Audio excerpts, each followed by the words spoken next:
ओम शांति। आज है 6 मार्च, शिव बाबा की साकार मुरली। सुनते हैं बाबा के मधुर महावाक्य।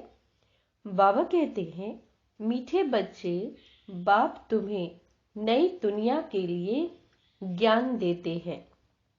कौन सी दुनिया के लिए? नई दुनिया के लिए, जिससे सूर्यवंशी घराना स्थापन होता है। उस घराने के तुम अभी मालिक बन रहे हो। प्रश्न, किस बात का निश्चय पक्का हो जाए तो वर्षे के अधिकारी सहज बन सकते हैं? उत्तर, पहले पहले यह निश्चय हो जाए कि बेहद का वही बाबा स्वर्ग बनाने आया है। धंधा धोरी करते यह याद रहे कि हम उस बाबा के बच्चे हैं। क्या याद रखना है सारा दिन? हम बाबा के बच्चे हैं, स्वर्ग के मालिक बनने वाले हैं। बाबा कहते हैं, हम स्वर्ग के मालिक बनेंगे तो अपार खुशी रहेगी और सहज ही बाबा कहते हैं वर्षे के अधिकारी बन जाएंगे। पक्के निश्चय वालों को अपार खुशी का पारा चढ़ा रहता है। अगर खुशी नहीं होती तो समझना चाहिए कि मुझे पाई पैसे का भी निश्चय नहीं है। अगर खुशी नहीं तो समझो कि आपको निश्चय पाई पैसे का है। गीत है, जिस दिन से मिले तुम और हम। ओम शांति। यह महिमा किसकी हुई? परम पिता परमात्मा की। उनको कहा ही जाता है परम धाम में रहने वाला। परम प्रिय परम पिता परमात्मा। बाबा कहते हैं, तुम हो बाबा के अनुभवी बच्चे, जिनको परम पिता परमात्मा ने अपना बनाया, और तुम बच्चों ने फिर परम पिता परमात्मा को अपना बनाया। परम अर्थात परे ते परे। परम का अर्थ बताया बाबा ने, परे ते परे।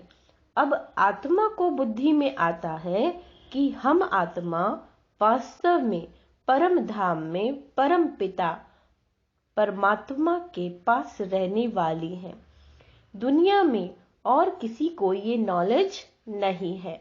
वह तो अपने को ही परमात्मा का रूप समझ लेते हैं, तो कोई नॉलेज ही नहीं रही। वह परम पिता परमात्मा जब आकर मिलते हैं तो नई बातें सुनाते हैं नई दुनिया के लिए। नई दुनिया में है नया दिन, नई रातें। पुरानी दुनिया में है पुराने दिन, पुरानी रातें और बहुत दुख, अनेक प्रकार के दुख। बाबा कहते हैं, मेजॉरिटी दुखी हैं। रात को काम कटारी चलाते, दिन में भी पाप करते रहते हैं। नई दुनिया में सदैव सुख ही सुख रहता है, यह तो जरूर बुद्धि में रहेगा। नई दुनिया में सूर्यवंशी लक्ष्मी नारायण की राजधानी है। ऐसे नहीं कहा जाता कि प्रिंस प्रिंसेस की राजधानी है।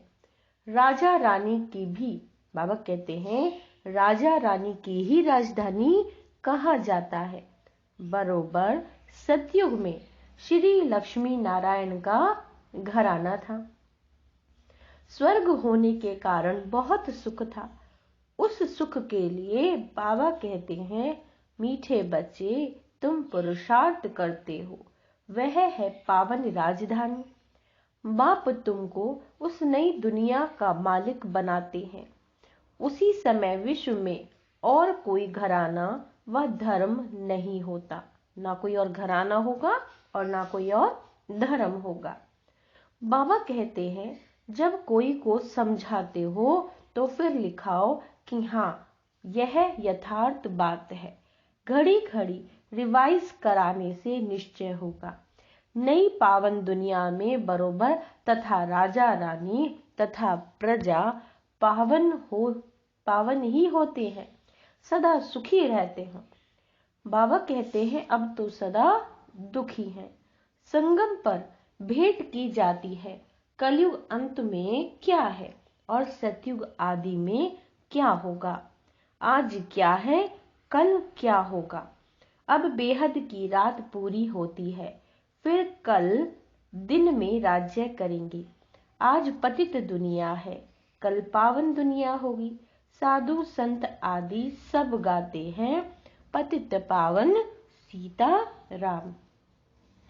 बाबा कहते हैं जब देखो ऐसा गाते हैं तो उनसे पूछना चाहिए, आप पतित पावन किसको समझ याद करते हो?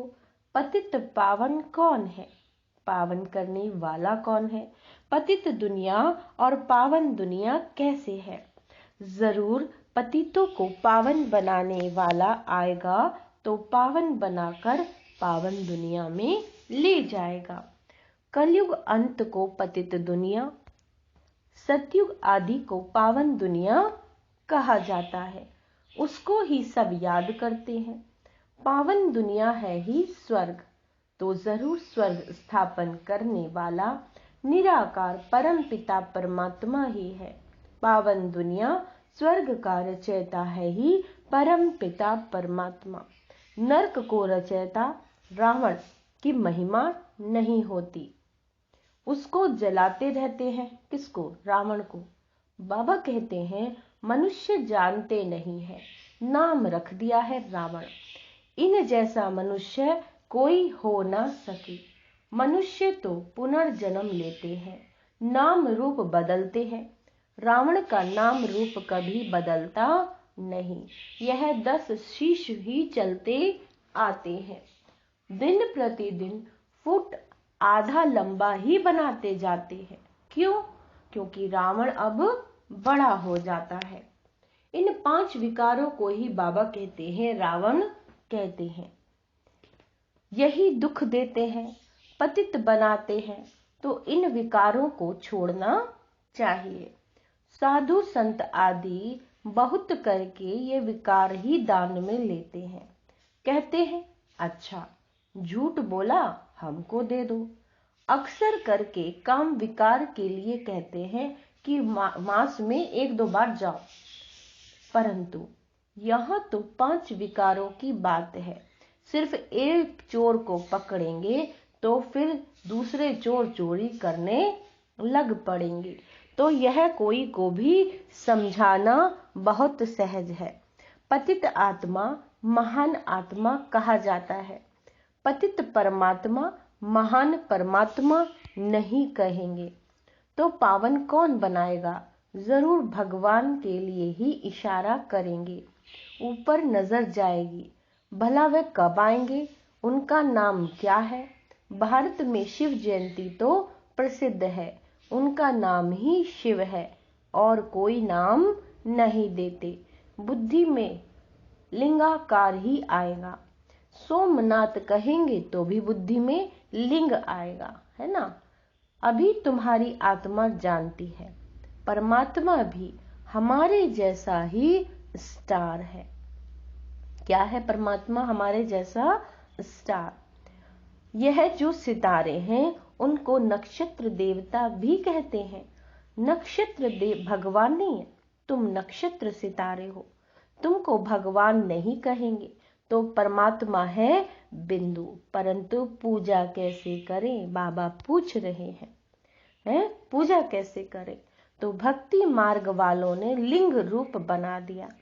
इतनी बड़ी चीज है नहीं। आत्मा तो छोटी बड़ी होती नहीं, तो उनको बड़ा बनाना भी रॉन्ग हो जाता है। कोई मनुष्य को परमात्मा का यथार्थ ज्ञान है नहीं। ये बड़ी महीन बातें हैं। कहते हैं एकदम बिंदी है, उसको याद कैसे करें?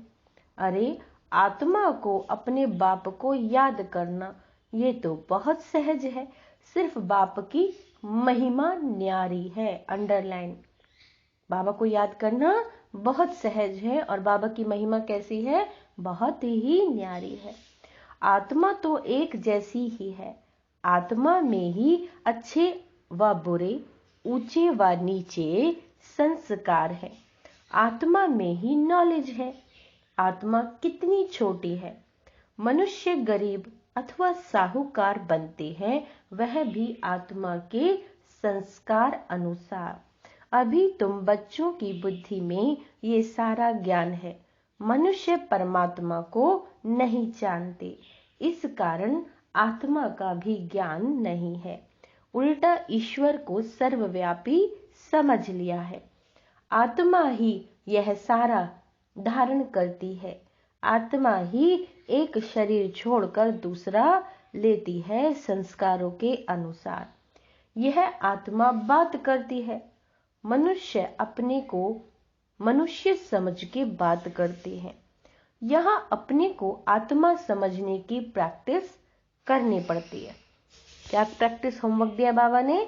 आत्मा समझने की प्रैक्टिस। मैं आत्माओं को परम पिता परमात्मा पढ़ाते हैं। मनुष्यों को तो ये कह देते हैं, क्या कह देते हैं? कि आत्मा तो निर्लेप है। बाबा कहते हैं अगर निर्लेप है तो फिर संस्कार किस में भरते हैं? बहुत कंफ्यूज हैं, अर्थात मुंझे हुए हैं। नई दुनिया के लिए नया ज्ञान बाप को ही देना है। पुरानी दुनिया में रहने वाले मनुष्य तो दे नहीं सकते, तो बाप को जानना चाहिए। भक्तों को भगवान से वर्षा लेना है। भक्ति भी चली आती है। ठिक्कर भीतर में परमात्मा को ढूंढते रहते हैं। समझते हैं सब परमात्मा के रूप हैं। वास्तव में है सब भाई भाई। लक्ष्मी नारायण से लेकर जो भी मनुष्य मात्र हैं, सब भाई भाई हैं अथवा भाई बहन है, क्योंकि प्रजापिता ब्रह्मा की औलाद है। अगर शिव की औलाद कहें तो वे निराकार आत्माएं हैं। ब्रह्मा के बच्चे बहन भाई जिस्मानी हो जाते, परंतु फिर ग्रस्त व्यवहार में आने से भाई बहन का भान भूल जाते हैं। अगर वह ज्ञान रहे तो फिर विकार में भी न जाए। अभी फिर बाप समझाते हैं। क्या समझाते हैं? तुम विकार में ना जाओ। तुम एक बाप के बच्चे भाई बहन हो।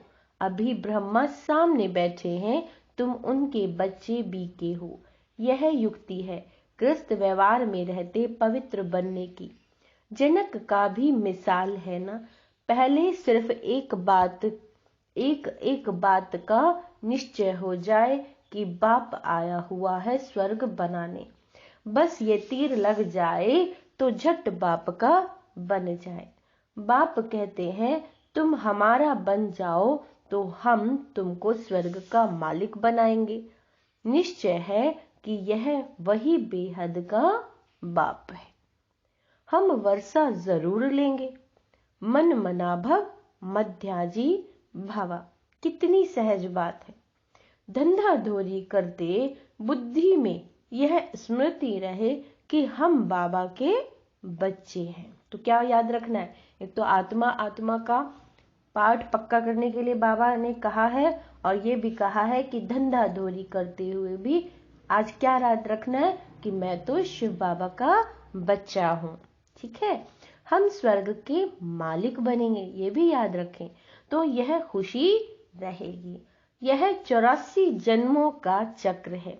84 जन्म सिर्फ सूर्यवंशी देव देवताओं का ही है। तुम जानते हो हम स्वः दर्शन चक्रधारी हैं।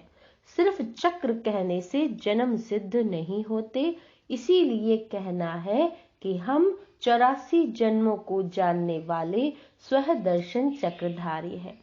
तो बाप भी याद आएगा, 5 युग भी याद आएंगे। अब फिर जाता हूं मैं स्वर्ग में। हमारे 84 जन्म पूरे हुए। बाबा कहते हैं बुद्धि में चक्र फिरता रहे और शरीर निर्वाह अर्थ कर्म भी करते रहे। तो अब क्या तीसरा होमवर्क मिल गया?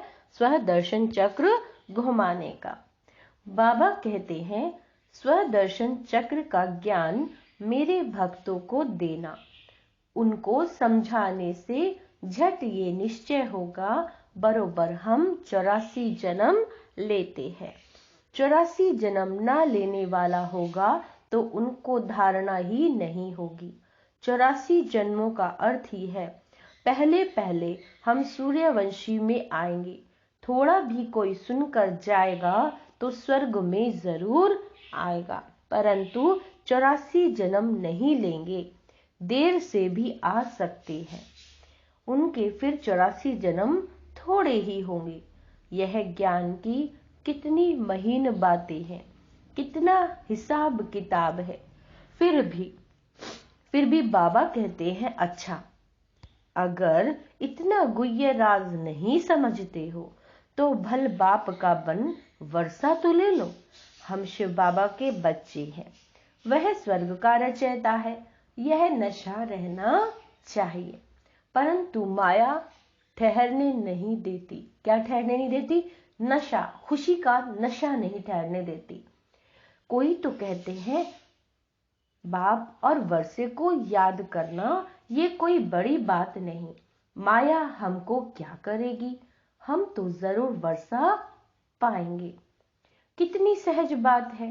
कोई को तीर लग जाए तो बाप और वर्षे को याद करते बहुत खुशी में रहेंगे। जब तक खुशी नहीं आती तो बाबा कहेंगे पाई पैसे के निश्चय वाले हैं। पक्के निश्चय वाले को खुशी का पारा बहुत चढ़ा रहता है।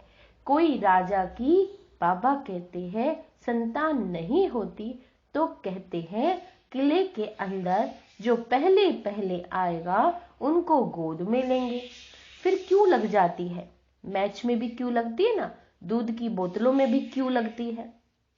बाबा कहते हैं पहला नंबर जाने के लिए सवेरे उठकर जाएं, खड़े रहते हैं, नहीं तो समझते हैं फिर ठहरना पड़ेगा। तो बाबा कहते हैं यहाँ भी बाबा के गले का हार बनने के लिए क्यों है। सारा मदार पुरुषार्थ पर है। बाप को याद करना यह बुद्धि की दौड़ है। बाकी काम आदि भल करते रहो। आत्मा की दिल यार दे और हथ काटे, अर्थात हाथों से काम करते रहो, दिल ही दिल में बाबा को याद करते रहो। आशिक माशूक एक जगह बैठ थोड़े ही जाते हैं, काम काज आदि सब कुछ करते बुद्धि उनकी तरफ रहती है। तो यहाँ भी बुद्धि एक के साथ चाहिए। एक और होमवर्क है ना, काम करते रहें लेकिन बुद्धि से सिर्फ एक की ही याद रहे, जो हमको स्वर्ग का मालिक बनाता है। बाबा कहते हैं जो टाइम मिलता है उसमें पुरुषार्थ करो, गृहस्थ व्यवहार में भी रहना है। ये कोई कर्म संन्यास नहीं है, शरीर निर्वाह तो करना ही है। बाप अब ब्रह्मा तन में आकर कहते हैं मैं तुम्हारा बाप हूँ, हम तुमको स्वर्ग का मालिक बनाता हूँ, तुम हमको अपना नहीं बनाएंगे। मेरे बने हो तो मेरे साथ योग लगाओ, और मेरे बनकर फिर तुम पवित्र नहीं बने रहेंगे, है ना। नाम बदनाम करोगे तो बहुत सजा खाएंगे। सतयुग बाबा कहते हैं सतगुरु के निंदक स्वर्ग के द्वार जा नहीं सकेंगे। अच्छा, बाप दादा मात पिता जिससे स्वर्ग के सदा सुख का वर्षा लेते हो, स्वदर्शन चक्रधारी बन राज्य भाग्य लेते हो, ऐसे बाप दादा का सिकी लदे बच्चों को याद प्यार और गुड मॉर्निंग। रूहानी बाप की रूहानी बच्चों को नमस्ते। हम रूहानी बच्चों की रूहानी बाप दादा को याद प्यार, गुड मॉर्निंग, नमस्ते मीठे बाबा, शुक्रिया बाबा, शुक्रिया। क्या क्या कहा है आज बाबा ने? आत्मा समझने का, स्वयं को आत्मा। हमेशा जब भी मैं शब्द निकली तो मैं के बाद क्या निकली? मैं आत्मा ये काम कर रही हूँ, मुझे आत्मा को तो वहां जाना है, मैं आत्मा ये, मैं आत्मा वो। ऐसे ऐसे आत्मा का अभ्यास करते रहो। और क्या कहा बाबा ने? हथ काट दे और दिल यार दे, है ना। हम कोई कर्म संन्यास थोड़ी ना कर रहे हैं। तीसरा बाबा ने कहा स्व दर्शन चक्र भी घुमाना है। तो चलो सुनते हैं धारणा के लिए बाबा ने क्या कहा है। बाप के गले का हार बनने के लिए बुद्धि की दौड़ लगानी है। बाबा के गले का क्या बनना है? हार बनना है। याद की यात्रा में रेस करनी है। शरीर निर्वाह अर्थ कर्म करते स्व दर्शन चक्र फिराना है। कभी भी सतगुरु का निंदक नहीं बनना, काम विकार में नहीं जाना, नहीं तो स्वर्ग में एंट्री नहीं मिलेगी। बाबा कहते हैं नाम बदनाम करने वाला कर्म नहीं करना मीठे बच्चे। वरदान, अपने बचे हुए तन मन धन को ईश्वरीय कार्य में लगाकर जमा करने वाले सदा सहयोगी भव।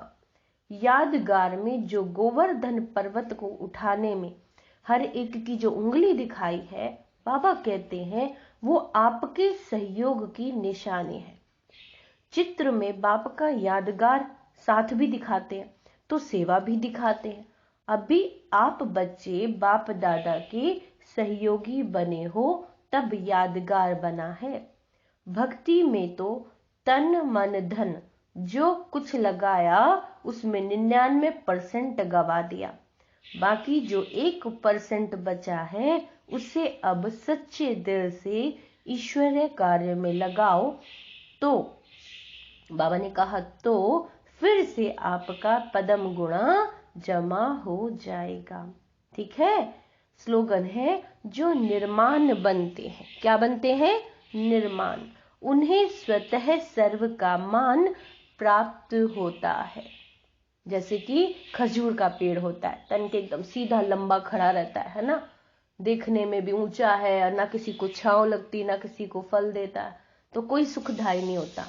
और एक होता है आम का पेड़, देखो लोग पत्थर भी मारते हैं फिर भी सबको छांव भी देता है और फल भी देता है, और पत्थर मारते हैं तो उस पत्थर के दर्द को सहन भी करना है, यानी झुकना, यानी दूसरों को मान भी देना, सुख भी देना और सहन भी करना।